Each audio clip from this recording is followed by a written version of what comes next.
misalkan ada event di sebuah provinsi, ya tentu yang muncul adalah elit-elitnya yang bisa kemudian memanfaatkan panggung, termasuk Dr. Zul sendiri di sini. Ya bagaimanapun ya kita harus mengakui juga bahwa Dr. Zul punya peran lah ya, meskipun ada tokoh-tokoh lain di sini, ada kepolisian yang luar biasa. Selamat datang di New Perspective.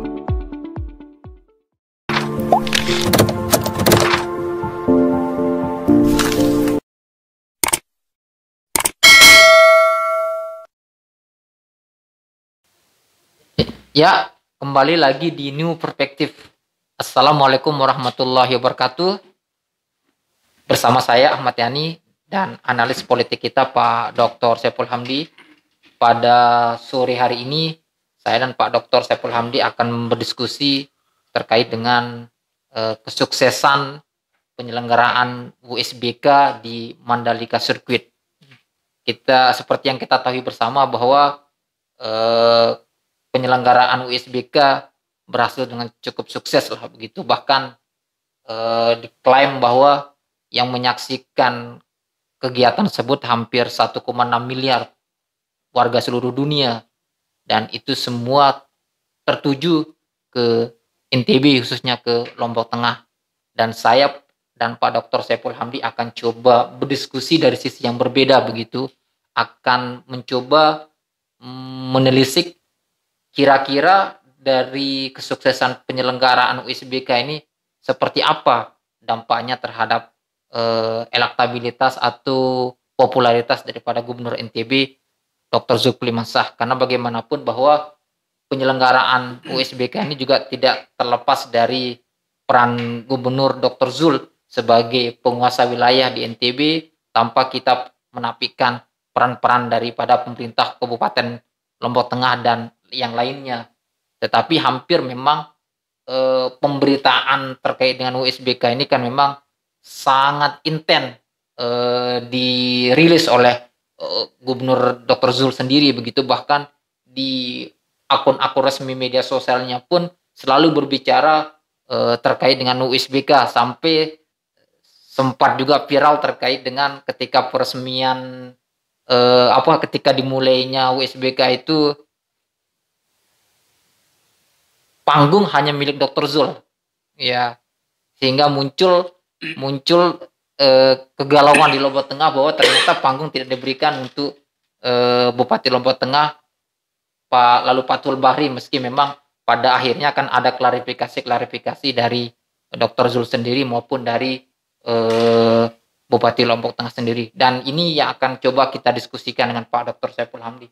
Pak Dokter, kalau Pak Dokter melihat seperti apa kira-kira ini dampak dari penyelenggaraan USBK ini dari sisi elektoralnya atau popularitasnya Dr. Zul? Karena memang seperti yang saya katakan tadi bahwa hampir semua terkait dengan pembicaraan USBK ini memang selalu disampaikan oleh Dr. Zul begitu, baik dalam wawancara media nasional begitu, selalu Dr. Zul yang berbicara terkait dengan USBK ini. Pak Dokter, seperti apa Pak Dokter? Ya, Mas Yani, pertama kita perlu bersyukur ya bahwa USBK bisa digelar di Lombok, ya, salah satu pulau yang dianggap punya nama di dunia ya sebagai pulau yang terindah, menyaingi Pulau Dewata Bali.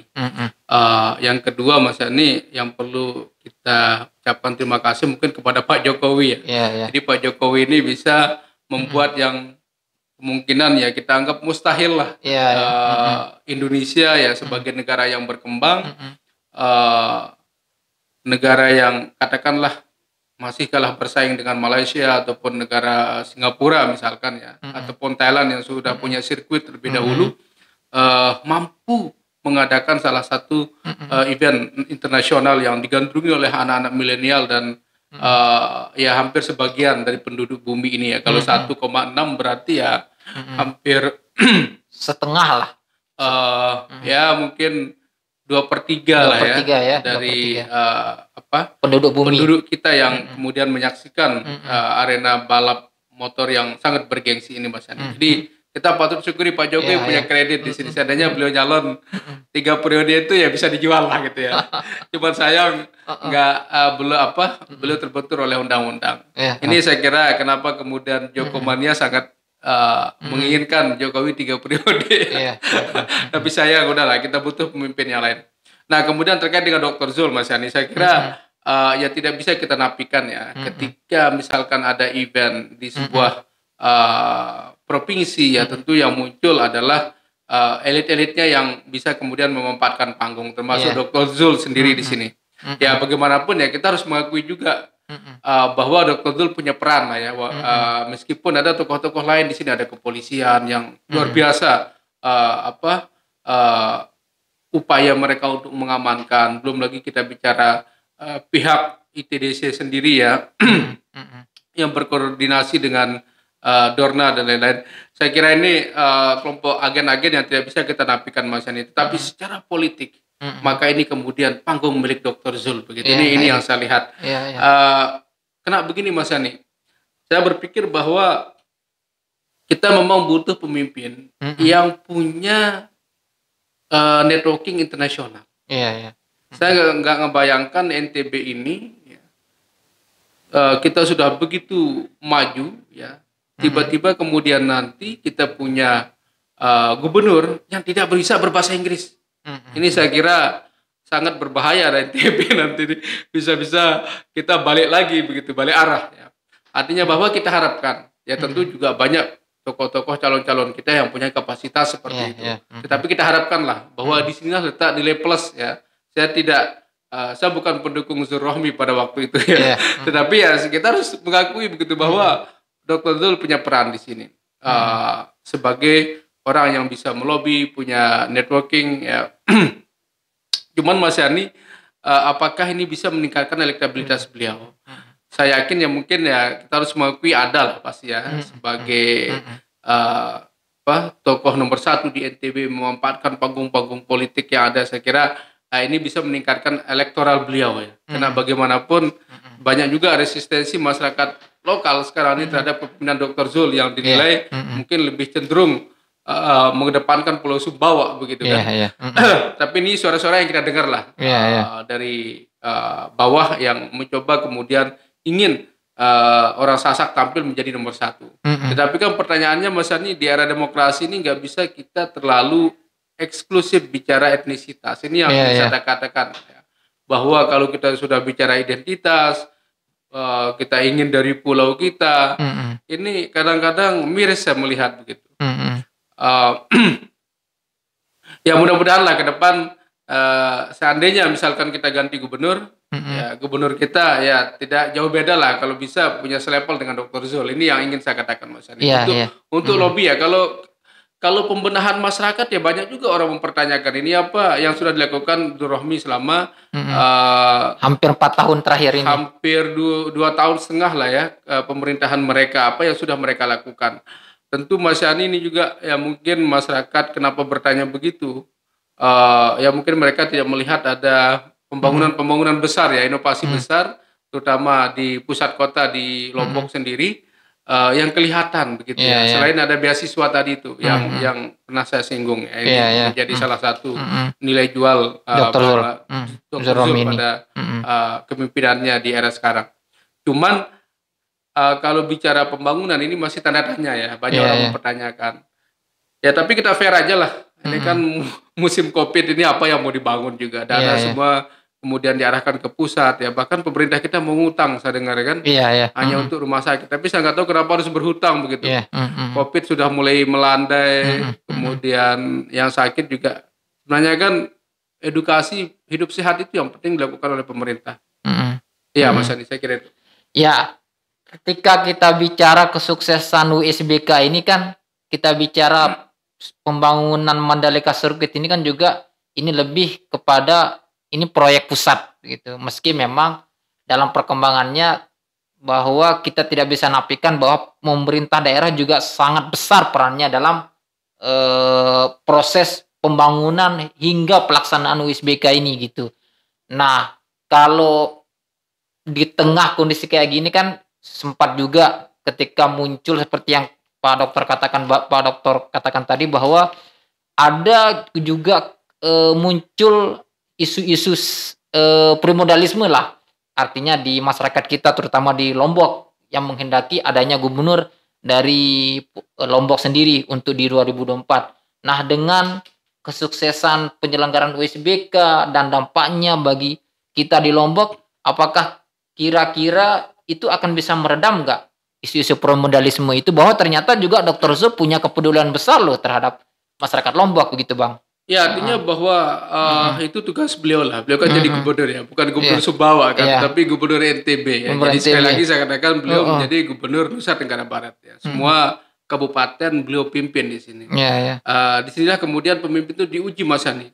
Sejauh mana mereka kemudian bisa memberikan ya, mendistribusikan anggaran secara lebih merata, kemudian memberikan kesempatan-kesempatan juga terhadap teman-teman kita yang mungkin di seberang dulu belum banyak punya kesempatan, tanpa kemudian menapikan juga teman-teman kita yang ada di daerah Lombok ini. Jadi kalau kita bicara NTB, ini tentunya semua punya hak, Mas Ani. Ini yang ingin saya katakan. Nah, ketika ada gubernur yang masih sangat primordial, ya, kepalanya masih sangat eksklusif, saya kira ini berbahaya untuk kepemimpinan kita ke depan. Jadi kita ingin mencoba supaya di pemerintahan, di birokrasi kita juga sudah mulai terbuka, ya, politik untuk mengedukasi masyarakat. Ini yang kemudian menjadi PR pemerintah, Mas Ani, ke depannya. Karena saya melihat ketika orang menjabat, ini sudah tidak lagi bicara tentang identitas etnis saja, Mas Ani. Jadi ada yang kemudian bicara kampungnya, bicara desanya, ya, harus asal dari sini yang menjabat. Saya kira ini paradigma-paradigma yang politik yang menyesatkan, gitu. Nah, dalam konteks ini saya melihat walaupun ini program pusat ya, tentu ini menjadi credit point buat Dr. Zul nanti untuk di kampanye. Kemungkinan besar ini akan menjadi jualan beliau. Ya, karena bagaimanapun kita tahu bahwa ini yang menggawangi dulu kan sejak Srinata ya. Srinata, kemudian TGB, ya, TGB deal dengan Jokowi dalam waktu yang cepat, kemudian dimulai proses ini, lalu Dr. Zul muncul. Ya, tetapi juga Mas Yani, bahwa peran pemerintah yang aktif, mereka sangat diuntungkan di sini. Dengan adanya penyelenggaraan ini, otomatis kemudian nama mereka yang kemudian muncul begitu. Ini yang saya katakan bahwa bisa dikapitalisasi USBK ini oleh oleh elit daerah lah. Oleh elit daerah. Bahwa ini panggung mereka begitu. Apalagi saya lihat banyak sekali calon-calon presiden ya yang mulai hadir kemarin, ada Ganjar Pranowo, kemudian ada Kang Emil, dan tokoh-tokoh lain yang saya lihat ingin bergabung. Bayangkan ini WSBK, bagaimana dengan motor GP ke depan, ini akan sangat ramai sekali, dan tentunya Lombok kemudian menjadi sentral ya. Saya kira inilah mungkin keberkahan ya dari pimpinan kita sebelumnya yang mengangkat ya, terutama melobi bagaimana kawasan ekonomi khusus ini bisa goal begitu. Ya, minimal kan Lombok bisa menyaingi Bali sekarang dari segi nama, ketika misalkan Lombok ini mampu menyelenggarakan event internasional seperti ini. Ya, kalau kita ikuti media sosialnya Dr. Zul begitu, pasca penyelenggaraan USBK ini kan beliau intent bertemu dengan elit-elit nasional, bertemu dengan tokoh-tokoh partai gitu. Meski memang yang menjadi konteks pembicaraannya adalah terkait dengan kesiapan penyelenggaraan MotoGP 2022 yang akan digelar Maret 2022, tetapi kan tidak bisa kita nafikan juga dalam pandangan saya secara pribadi pasti ada terbesit juga pembicaraan politik gitu. Misalnya dia ketemu dengan Ketua Umum Golkar, ketemu dengan pimpinan-pimpinan partai yang lain dan juga menjadi menteri.